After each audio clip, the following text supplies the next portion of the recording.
Hi everybody and welcome back to my channel. It's Russell with Ink and Paper Blog. How are you doing today? Happy Monday. I hope you guys had a great first day of the week. I am back for part 2 of my May 2019 release videos. Happy book birthdays.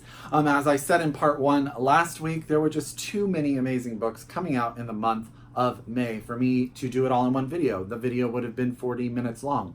So I have separated it into 2 parts. All of the books that I'm going to talk about today come out in the last 3 weeks of May, May 14th, May 21st, or May 28th. And there are some amazing titles in here. So I better get started so this video isn't as long. But as I always say, get out your pen, get out your paper, get out your Goodreads, because I am telling you right now, so many books coming out that you are going to want to get your hands on. As always, order them from your independent bookstore. Get your library to order them early so they are there and ready for you to read when they come out. The first book I've talked about a couple times on my channel, and that is Lanny by Max Porter. This is coming out from Graywolf Press tomorrow, and this is his Max Porter's second novel. Max Porter is a poet by nature. There is such a poetic beauty to his writing. Lanny is a young boy. He is special and unique and artistic and brilliant, and the point of view of the story is really from 3 adults: his parents, his mother and his father, and a man who has been brought in to teach him art. There is also sort of this folklore aspect to it. There's a character named Dead Papa Toothwort, who sort of is like this mythical being that has always been involved in sort of a sinister way with the growing of the community. And he has a sort of fascination with Lanny. I can tell you guys, I am almost done with this book. It is beautiful. I would say do not rush it. Take time to really enjoy the language and the words and the emotion. Max Porter can turn your little heart on a dime, and it is beautiful. And this cover, just so you see, I don't know if you guys can see sort of the face in it, but it is brilliant. So this is Lanny by Max Porter, out from Graywolf Press. Okay, next book is actually a book that I am super interested in, and when I requested it and got it, I was super excited, and that is Biloxi by Mary Miller. And I believe this one also comes out on Tuesday. I apologize, I thought I had written it on here and I did not, so there you go. This is the story of a 60-year-old man. His name is Lewis McDonald, and his wife, who he's been married to for 37 years, has just left him and really turned his entire life on its head. He's sort of become a man obsessed with beer drinking and TV watching, reality TV watching, because he doesn't know exactly where his life is going to go. And then one day he's walking by and there's an adoption fair, and he adopts a overweight mutt from a dog rescue.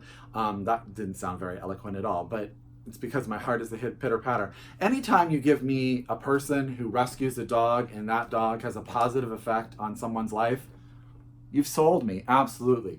And that's what happens here. And I think the way it says it on, and I love the fact that Layla is her name, right? Layla is an overweight mixed breed dog, lover already. So he becomes obsessed with her, and it says, takes her, and a newly invigorated life begins investigating local dog parks and buying extra bologna. So I just think this is going to be a fantastically summer, heartwarming read, and it sort of ticked so many boxes for me. So that's Biloxi by Mary Miller. Oh, and I have to say thank you to Liverlight for sending me that. Sorry, almost mixed that part.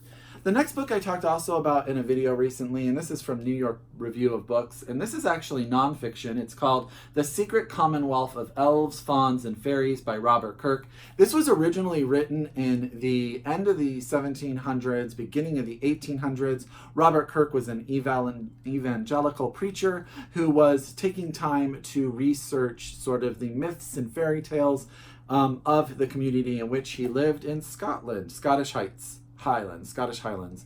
And he wrote this essay about it, but it was never actually published in his lifetime. It wasn't published until 1815 by Sir Walter Scott, and then later a definitive version at the end of the 1800s came out, and it's really sort of getting a rebirth in this copy here. Very difficult to find until New York Review of Books took a hold of it. So this is The Secret Commonwealth of Elves, Fauns, and Fairies by Robert Kirk. If you guys are like one of those people that likes to sort of dive into the history of fairy fairy tales and folklore, I think that this is going to be some nonfiction right up your alley. So thank you, New York Review of Books. The next book is a YA title that I am super excited about, and that is The Obsoletes by Simon Mills. Now, this was sent to me by Skybound Books, which is a imprint of Atria. This is the story of two twin brothers, who are hiding a secret in their community, and that secret is that they are actually robots. And if their secret ever got out, they would have to deal with the robot phobia and the sort of mistrust that would come along with that in their community. But what happens is one of the brothers becomes very good at basketball, I believe. And now they start, yes, basketball. And they start to have to worry about whether or not their secret is going to come out. So I think that this is going to be one of those YA novels that tackles a subject like homophobia or racism or in those veins from a different angle that sort of allows a child to see it differently. And actually, not a child, any reader. I think it's creative, the robot idea, and I think this book is going to be a super, super fun read. And so that is The Obsoletes by Simon Mills. This was again sent to me by Skybound Books, and it is out on Tuesday, tomorrow, the 14th. Can you believe May is almost half over? Can we start there? The next book I'm going to tell you about is The Behavior of Love by Virginia Reeves. This also comes out on Tuesday. Now, this is Virginia Reeves' second book, and I believe her first book was longlisted for the Man Booker. This is the story of Dr. Ed, let me get his last name, Malinowitzki. He is a psychiatrist who is married and just really became in charge of a facility all of himself. Him and his wife are trying to have a baby. And what happens is a young woman is admitted to his facility and she suffers from epilepsy, and he knows that she truly does not belong there. It becomes sort of his mission to rescue her as their relationship becomes more complicated. The relationship with his wife clearly becomes more stressed. His wife gets a job at the facility, and as all of that comes to fruition, the doctor needs to make a decision between his personal life and also helping someone that he knows doesn't belong in his mental health facility. That is The Behavior of Love by Virginia Reeves, and I want to thank very much Simon and Schuster for sending me this copy. I read the beginning of it, and it starts in Boulder, Montana. I think this actually whole book takes place in Montana, and I was pretty much hooked when it came in. So that's, again, The Behavior of Love by Virginia Reeves. Thank you, Simon and Schuster. The next book I actually saw on my friend Emily of Possibly Literate's channel. She did a rave review, and so I, of course, was like, oh my gosh, I want to get a copy of this. This is from St. Martin Griffith. This is again on sale on Monday, and that's Red, White, and Royal Blue by Casey McQuiston. And I keep wanting to say McQuestion, and I know that's probably not right, so I'm sorry, Casey. This is the story of two men, two boys. One is the son of the President of the United States, and one is the son of the monarchy of the UK.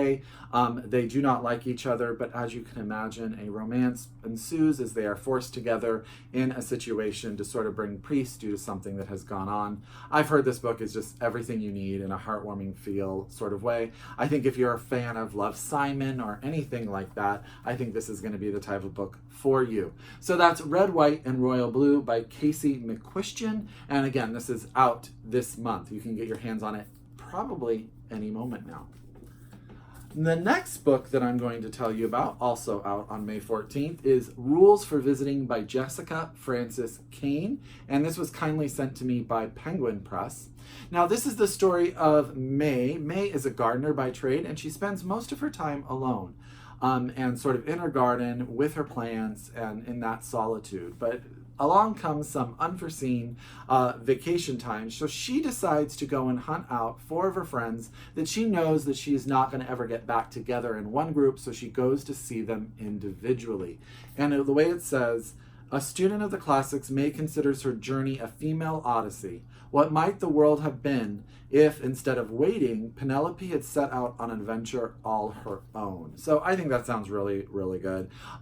Again, I feel like May is going to be the month of a lot of really great summer reads, things to read while you're relaxing, to take on vacation, throw them in your bag, take them to the beach. I think Rules for Visiting by Jessica Frances Kane is right up that. So again, thank you, Penguin Press. On sale May 14th. This book actually just arrived, so I don't know a whole lot about it, and I want to thank Algonquin Books of Chapel Hill for sending me a finished copy, and that is Prairie Fever by Michael Parker. I'm going to read this because I don't know a ton about it, but I did like the idea that it was set in early 1900s Oklahoma, which I'm all lately fascinated with, like the early 1900s United States and books that are placed there. So let's find out. Set in the hardscrabble landscape of early 1900s Oklahoma, but timelessly in its sensibility, Prairie Fever traces the intense dynamic between the Stewart sister, the pragmatic Lorena, and the chimerical Elise. The two are bound together not only by their isolation on the prairie, but also by their deep emotional reliance on each other. The connection supersedes all else until the arrival of Gus McQueen. Men. When Gus arrives in Lone Wolf, Oklahoma as a first-time teacher, his inexperience is challenged by the wit and ingenuity of the Stewart sisters. Then one impulsive decision and a cataclysmic blizzard trap Elsie and her horse on the prairie and forever change the balance of everything between the sisters. And with Gus McQueen. With honesty and poetic intensity and the deadpan humor of Paulette Giles and Charles Portis, Parker reminds us of the consequences of our choices. Expansively and intimately, this novel tells the story of characters tested as much by life on the prairie as they are by their own churning hearts. I think that sounds really lovely. So that's, again, I want to say thank Algonquin Books of Chapel Hill. That is Prairie Fever by Michael Parker. That sounds fun, doesn't it? I say fun. You know how it is for me. Anything that has a little bit of heartbreak in it falls in fun. Speaking of which, let's talk about The Confessions of Frannie Langton. This is by Sarah Collins, and I want to say this comes out on May 21st. So I think we're in the May 21st realm. I think the last book also comes out on May 21st. This is the story of Frannie Langton. At the beginning of the novel, she is on trial for the death of her two employers, and what has been asked of her is she is writing her life history and how she got to the point where she is found one day in bed next to her deceased mistress. It starts in the 1800s in Jamaica when Frannie is a young girl. She is a slave on a slave plantation there. We learn about her owner and his, I'm going to call it work. I don't want to give it away because I think it's very interesting. I've read a bit of this, by the way. Almost done with it. But I'm really fascinated with who he is and the science that he is exploring.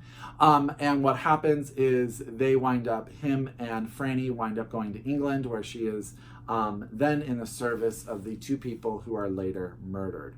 And we learn about her sort of situation, her life, and how she came to be. Very early on in her young life, she's taught to read by her master's wife for reasons that are deceitful in their own way.